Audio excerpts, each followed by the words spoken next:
بك يا محمد تشرق الآفاق، يا خير نور أبدع الخلاق.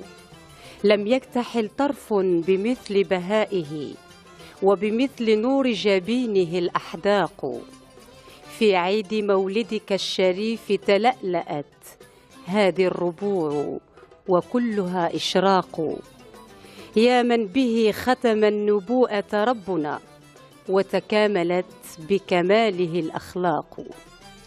صلى الله عليك يا شفيع لورا طه العدنان، يا عريس القيامة نبينا جانا بالبيان.